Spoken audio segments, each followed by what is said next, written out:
see. Yeah, it looks the same on mine. Okay.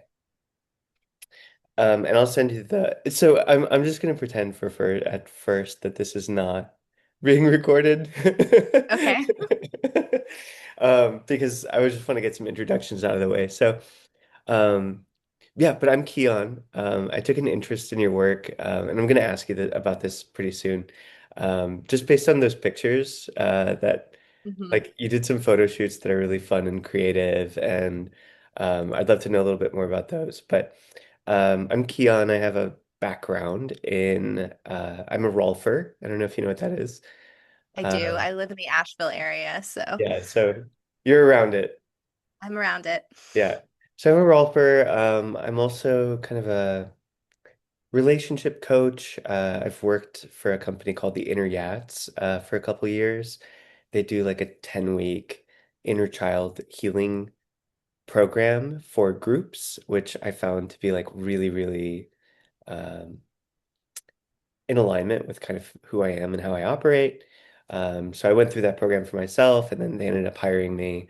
And when they ended up kind of shutting the company down because, yeah, it's wanted to move on to something else, I sort of started integrating Rolfing and just holistic coaching work.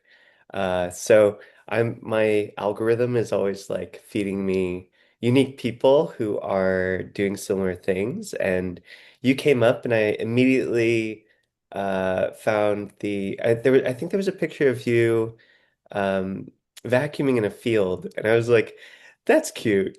I like what is this person doing? Like what's going on? So um if you want to like introduce yourself to me or to the audience, and um I want to kind of start off with that question, like where did those photos come from?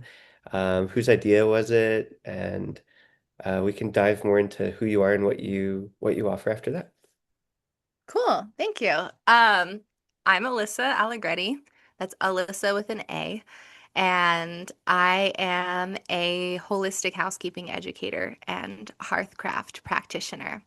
So I help people determine for themselves what right relationship to home and housekeeping looks like and feels like, and basically provide couple counseling for people in relationship with their home. Okay. So part of what I do is body doubling services. A lot of my clients are neurodivergent or are dancing with chronic illness, depression, things of that nature. Circumstances and conditions that affect executive functioning and make housekeeping incredibly difficult or even impossible, depending. And then I also teach group containers, classes, courses. I do in-person work here in the Asheville, North Carolina area. I do online private sessions.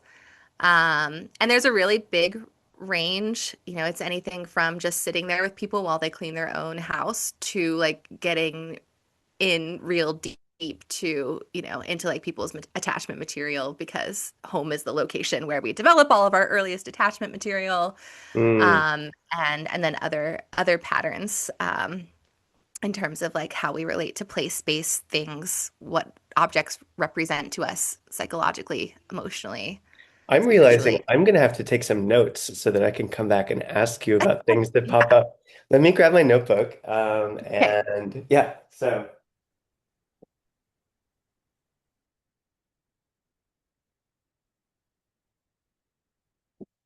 or a notebook like this.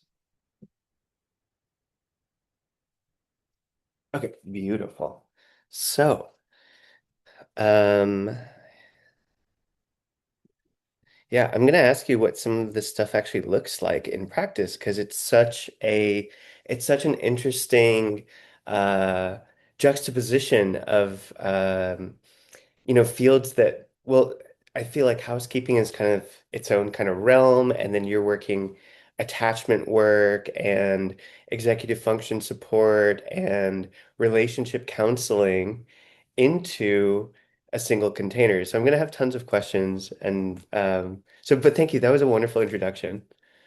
Great. Yeah. Yeah. Yeah, and to answer your question about the photo shoot, that was an exercise in working within limitations. So one of the principles of holistic housekeeping is to examine how we feel about hard limits, because there are hard limits within ourselves, right? Like we have like set capacity for how much we can take on and maintain.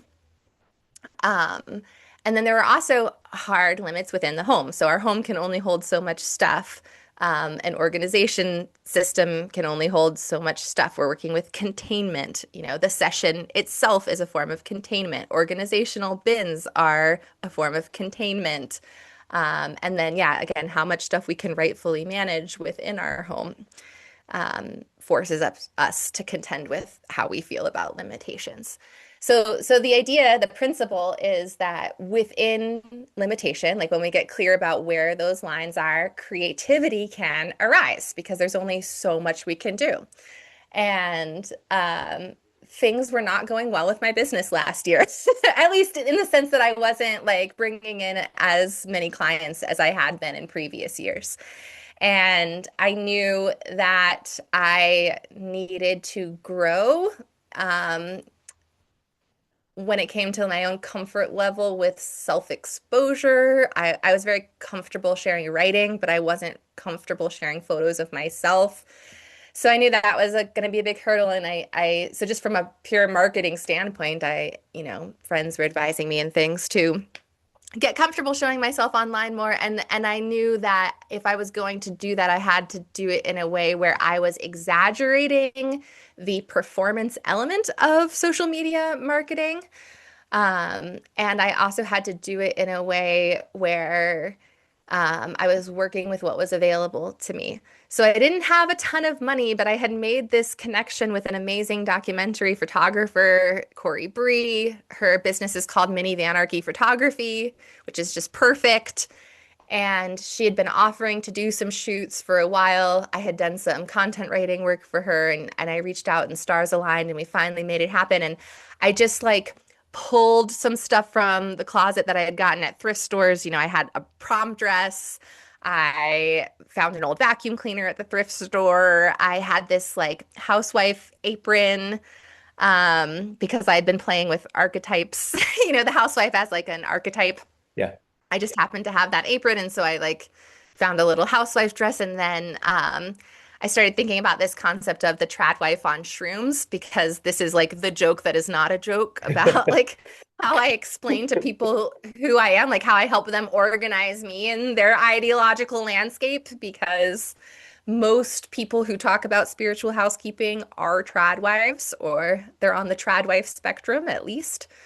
Sometimes I call myself an eco-feminist homemaker to delineate, but regardless, uh, yeah, I am a trad wife on shrooms, basically. And so that was the inspiration, and we just took that concept and ran with it. And then Corey was having so much fun, and she was directing me, and we just did the shoot here, at my little apartment complex. And there's like a hill over by the playground that overlooks the mountains, and so we're actually in town limits. It just looks very remote, which worked out, 'cause, again, a It does limitation, look really right? So remote. Yeah. Yep. yeah, you find this like one place where you can shoot, and Do you find you yeah. get a lot of commentary on those photos, and like has it impacted your relationship with a social media audience to have those as part of your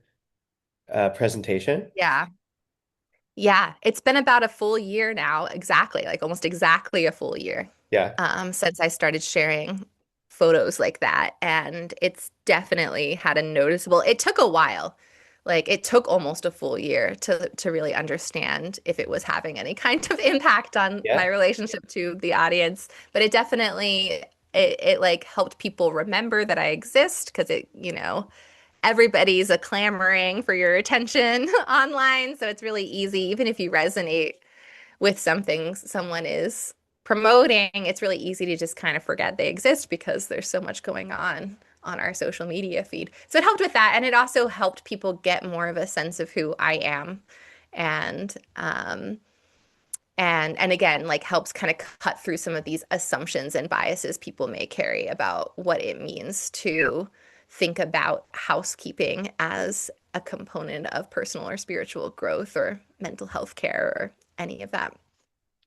So I think that's a huge part of what I want to get into in this conversation is um, helping myself and others understand where is the intersection of inner work and housework, right?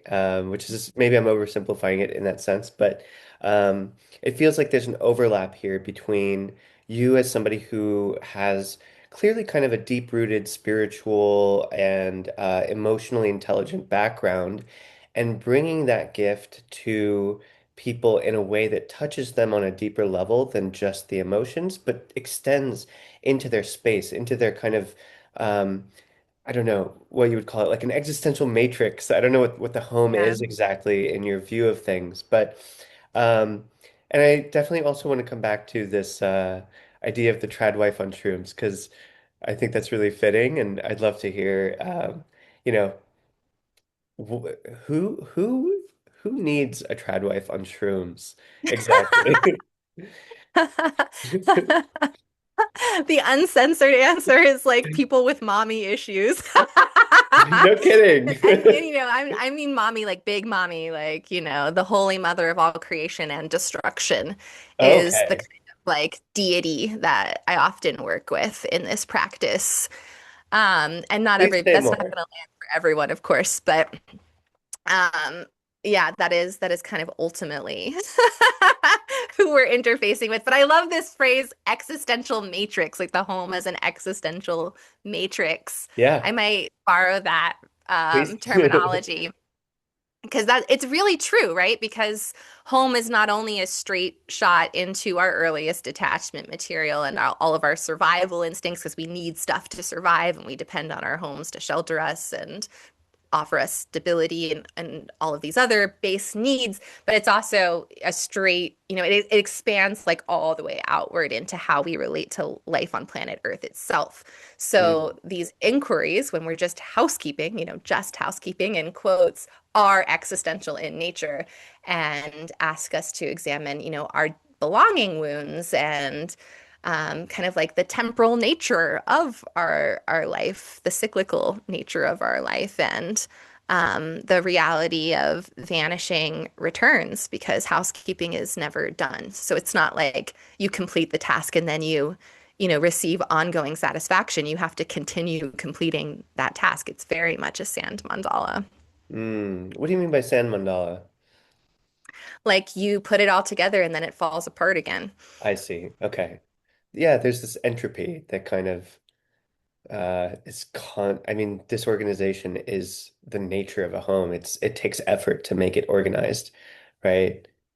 It takes maintenance, and maintenance Maintenance. is a very countercultural practice. We don't live in a culture that, you know, that values maintenance or teaches us to value maintenance, or, most of us weren't taught how to deal with the kind of psychological exhaustion that comes with maintenance work. And it's caretaking work, Mhm. So these are all, forms of labor that are completed by generally like women and poor people and Black Indigenous people of color. And, so that's what you're up against here. And it's like all of that social conditioning. And so it's very easy to give up because we are socialized to want not only like instant gratification, but like permanent rewards for our efforts. And you're not going to get any of that in housekeeping. Beautiful. Great. I'm gonna pull up some notes that I took. I forgot that I had some like core inquiries. So I hope I can find it real quick.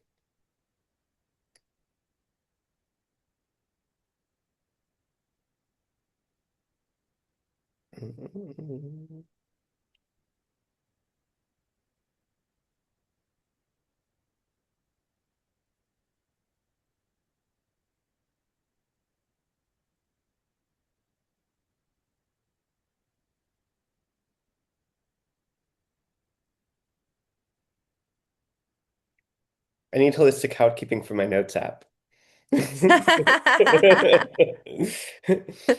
I love that app. It gets really crowded in here. You can search for things on that app. Do you I see that? did, Mhm. and let's see. There's been so much going on in my life the past couple weeks We're that also something in retrograde, apparently. I'm not in the know about astrology, but people who are in the know have told me this is the sort of thing that's happening. okay, getting close. You wouldn't believe how many notes I have. I would believe it. So many ideas. Housekeeping. I'm having no luck here, Alyssa. So let's keep it So going we're just going to spontaneously. improvise. Yeah, Yeah. yeah, keep improvising. So, I was probably just buying myself some time to take in everything you were saying. So tell me about what is a tradwife and what is a tradwife on shrooms? Trad wife is shorthand for traditional wife, and she's sort of like a cultural icon that has arisen in the past, 10, 15 years in the alt-right, conservative right. There are a lot of mommy vloggers and TikTokers and Instagram influencers who brand themselves as a trad wife on the right. And yeah, they're basically rebranding gender essentialism and gender roles and are promoting the idea that women can seek and source fulfillment through being a full-time homemaker, wife, mother, and it usually comes along with a lot of other rhetoric about how, and why quote unquote traditional relationship structures have broken down. And so it's sort of like presented as this solution for suffering in our intimate relationships and family life. And yeah, the idea is kind of like, well, if we like quote unquote go back, and Go that's in back. quotes because people have never actually lived that way. Sidebar, this is like a fantasy, but the fantasy is that if we go back to how people used to structure families and relationships and gender roles and labor roles in the home, then we'll all be happier because changing up how those roles worked created unnecessary conflict and so on and so forth. Or like men who feel like they're not valued and women who feel like they're not valued. And we should celebrate these different roles and what could I ask for in life other than like what could I possibly want to do in life other than care for my own family and home and um, so anyway, that's a trad wife. At least that's kind of like my how I perceive them presenting themselves. Sure. Let me pause at Tradwife real quick before we get into the shrooms. You called the Tradwife a cultural icon. Primarily seems to be peddled, I would say, by the right as a solution to some of the dissatisfaction in gender relations today in the modern world. Um, Hmm. is that when you say cultural icon, does the tradwife in any way go back to any archetypes that were present before, let's say, Western civilization or before um, gender inequality became a cultural and societal issue as we know it today? I mean, there have always been housewives and domestic workers. And so like yes, it's a very old archetype, but they're kind of like channeling and attempting to revive a very quintessential 1940s to 1970s kind of housewife Okay. archetype. Hmm. Okay. And you described yourself potentially, I think I heard this right, as the trad wife on shrooms. So I want to understand what that is because I think it's a really intriguing image to plant. Um, kind of imagining some of the satisfaction. I'll admit that there's this certain satisfaction of this feeling of like, oh my gosh, the home is taken care of because I live alone. I know just how much work it takes to keep things tidy, keep things feeling, energetically tidy so that I'm meeting my home in a place of comfort and joy and as a springboard to do what I want to do with my life, whether that's uh, something as simple as watching a movie or having a guest over or doing work or dropping into like a creative or meditative space. So there is this kind of relief I feel at this idea of having somebody who takes care of that. I am the tradwife in this situation. But what does the shrooms part add to that equation that kind of makes it it feels like it has more depth. It feels like it has this element of magic to it. And I'm curious if that's what Mhm. you feel like you bring to the table. Yeah, psychedelia invites texture. So like a sort of like pleasure-based, body-based dimension that Mm, otherwise might be dissociated from in some of these other thought camps. hmm Um, and that includes like experiencing the home environment as an extension of the body, right? Like humans evolved in adaptation to their physical environment. So we're very, very impacted by environmental conditions.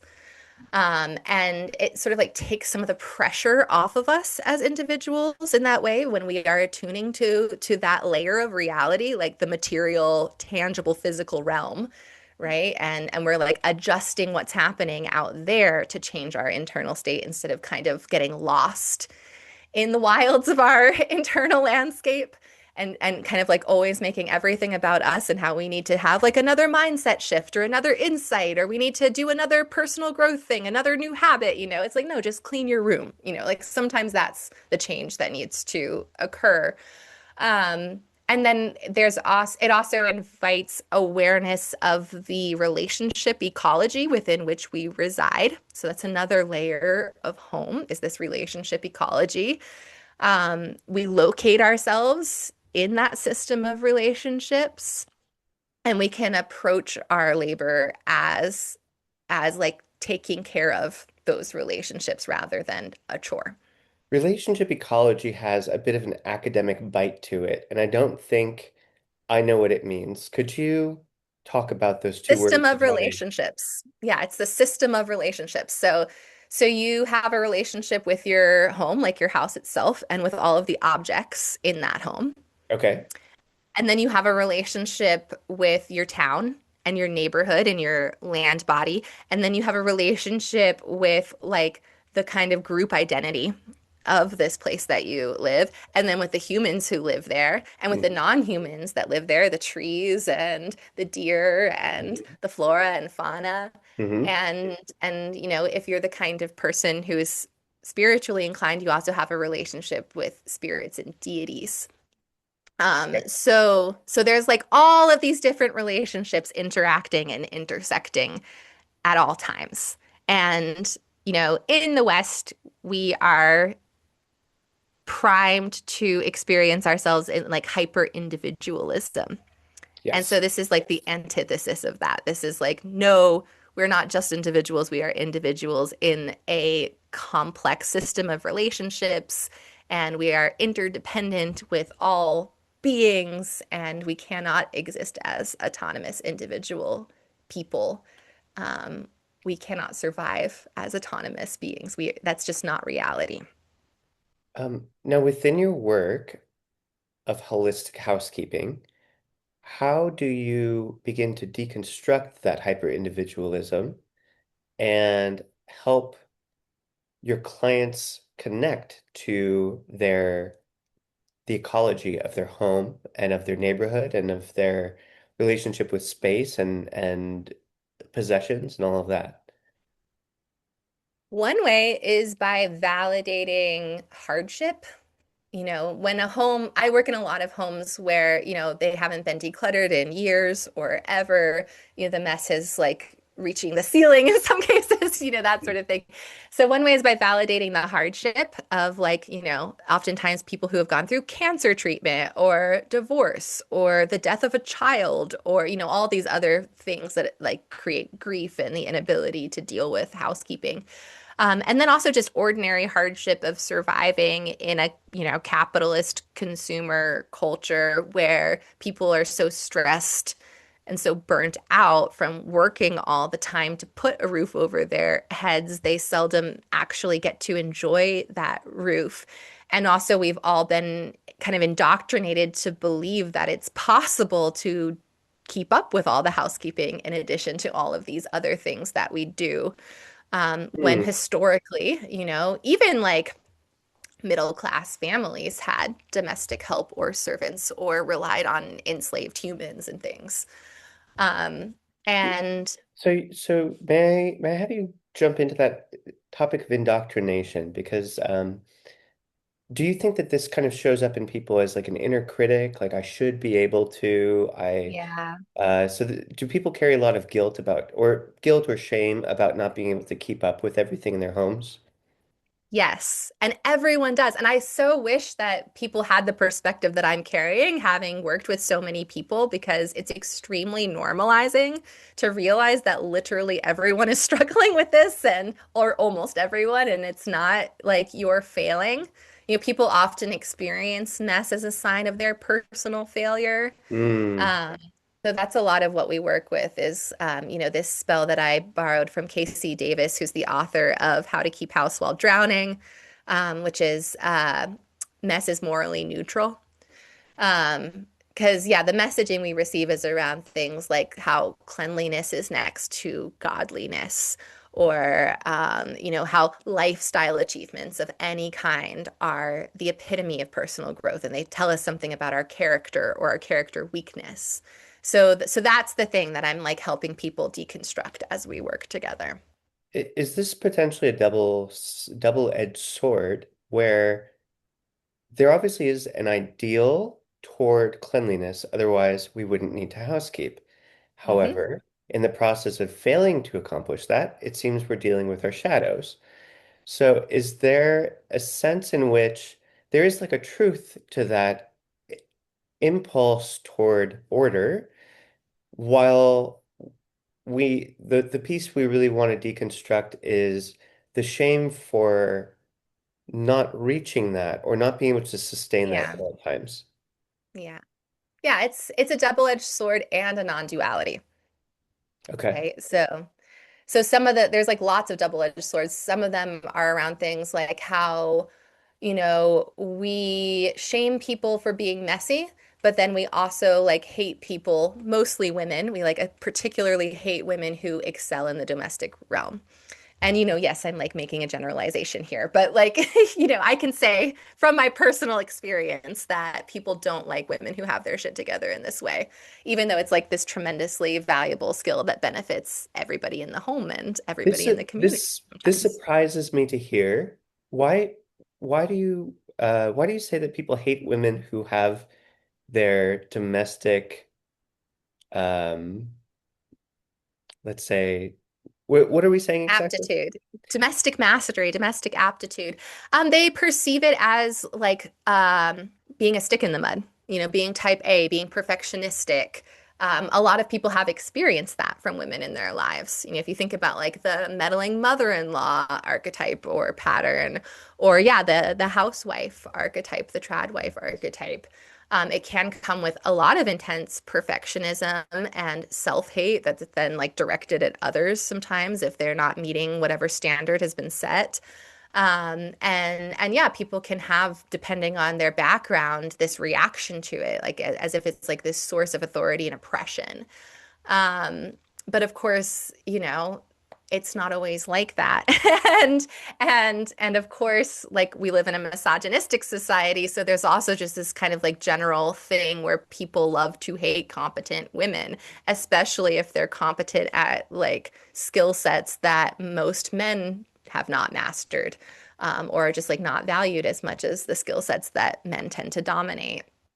Um, so yeah, it's like you can't win, right? It's like on the one hand, there's like this certain expectation for the home to be managed a certain way, but then if you do manage it well, everyone is suspicious of you or like thinks that maybe you're a martyr or perfectionist or a Tradwife or something like that. And um, yeah, so let's see, where was I going with that?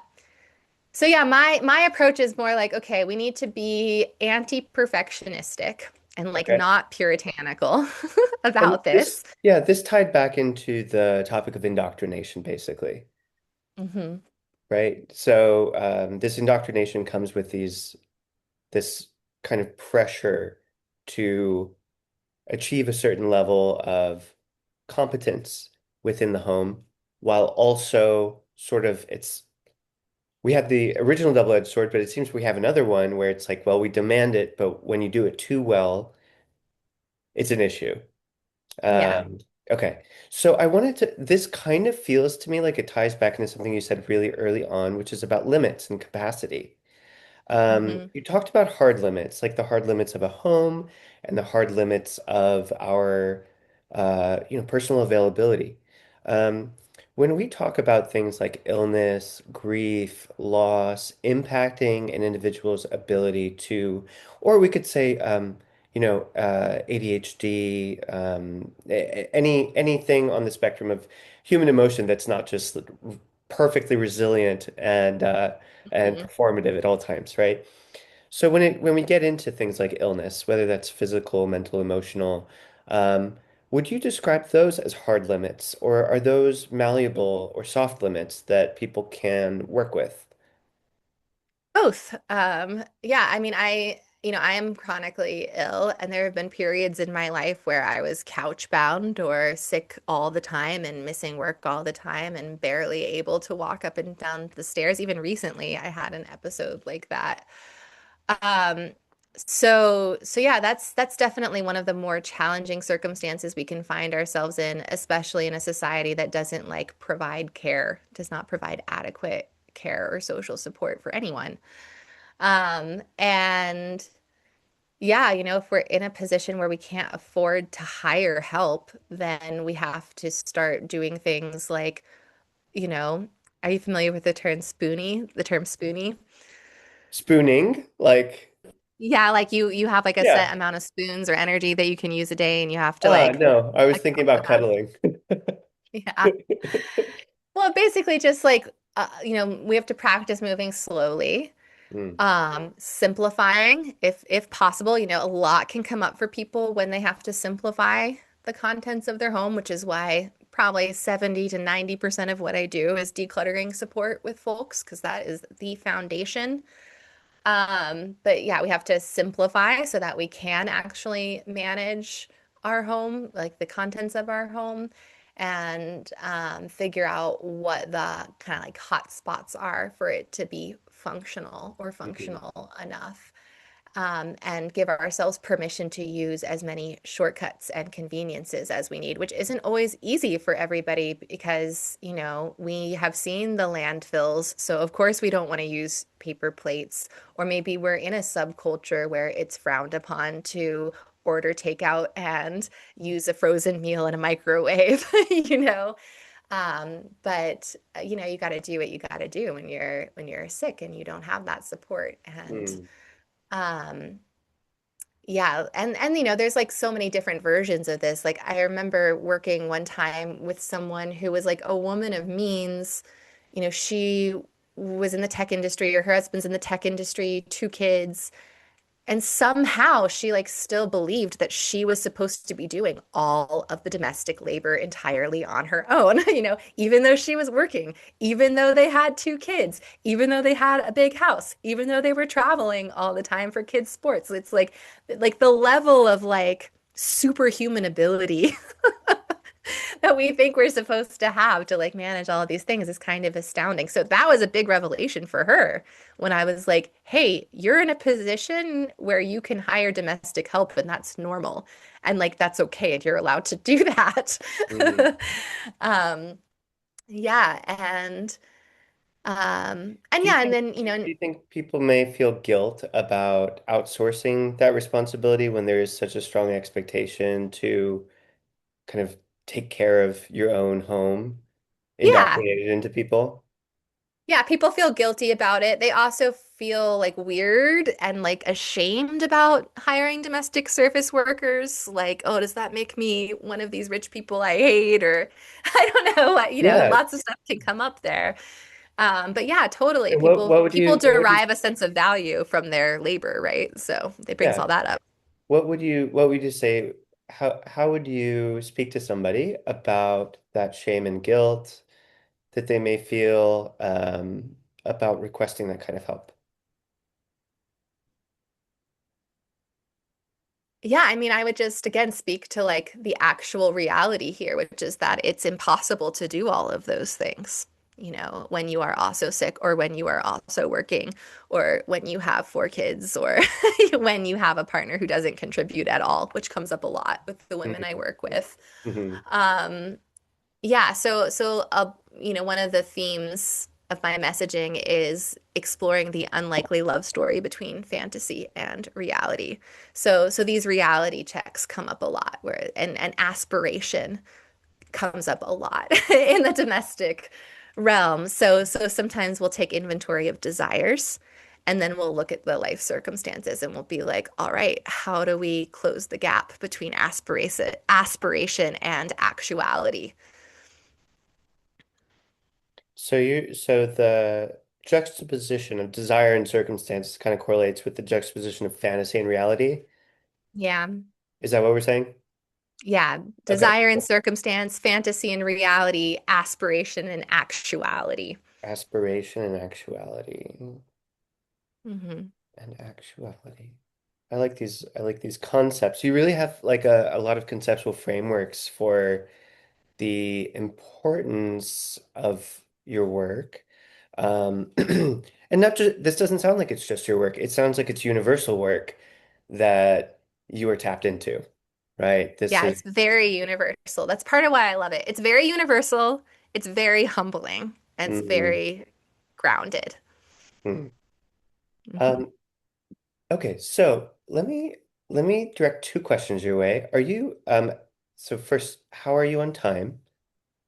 I need to take my kid to a piano lesson in about 5 minutes. Okay. So let me ask you the final question. Okay.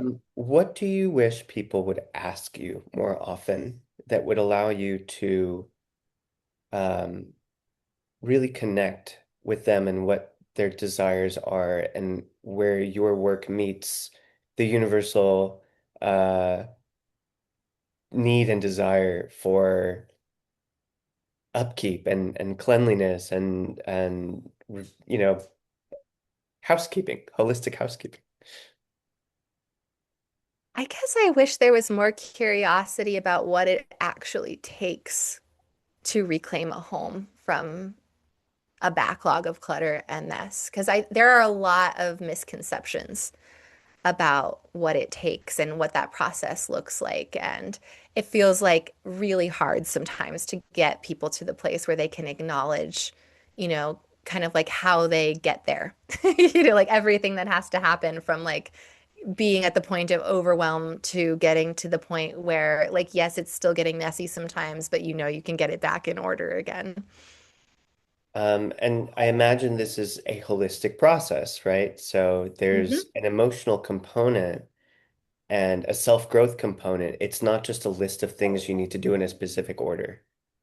That's right. Yeah. And that's why most people don't actually finish the process. If you ask like more standard professional home organizers, this is like an industry issue. Like 90% of people, like, and this is part of why I don't want to do standard home organizing work anymore. 90% of people won't finish. Like 90% of people won't actually buy a single product that you recommend. 90% of people won't even finish the decluttering process, because it does require so much like emotional labor and yeah, it brings up a lot like psychologically in terms of like a sense of defeat at certain points in that process. And so there's all these secondary skill sets that you have to develop, such as the ability to finish what you start. How many of us have that ability actually? It takes years, right, of just building that one skill. Mm. So yeah, that's part of why it's humbling. And um, yeah, I wish there was more like cultural kind of like willingness to look at what it takes to develop long game mindsets around personal growth. Final super quick question so we can let you go. At the end of this journey, how would you say people feel? They feel a tremendous sense of relief. I mean, that's the biggest thing. Those who do stick with it longer term, that is what they report back to me. And I know this is going to sound like I'm overselling. And again, like I'm trying to like invite reality here. Most people don't get there, but the people who do commit to this as like a lifelong thing that they're working with, they report things like greater enjoyment, in day-to-day life. They report that they feel more present with their kids and their spouses, that they're more inspired to do things like pull out board games and bake muffins. And the thing that touches me the most deeply is that people feel like they are able to invite others into their home. You are giving people freedom. Yeah, there is a sense of liberation. And it cycles, it gets backed up again. We have to deal with it. It's impermanent, but yeah, like hopefully that like set point gets back within capacity and so even if you start to feel oppressed again, liberation is going to come for you because you kind of know what to do to get things moving. I love that. Liberation is going to come for you. Yeah. Perfect. Thank you, Alyssa. It was a real pleasure getting to interview you and learn a little bit about this. I will let you sign off if there's any last words you want to say, and we can. Yeah, thank you so much for Yeah, having me. This was really delightful. It was really fun to get my wheels turning. And yeah, I'm grateful you reached out and offered to do this. And um, yeah, look forward to watching back. beautiful. Okay, thank you. Bye. I'm gonna end the recording. But if you ever want to do like a part two, just let me know because I feel like I have so many more questions. Okay. Yeah, we can do it. And I'm learning how to interview, so I've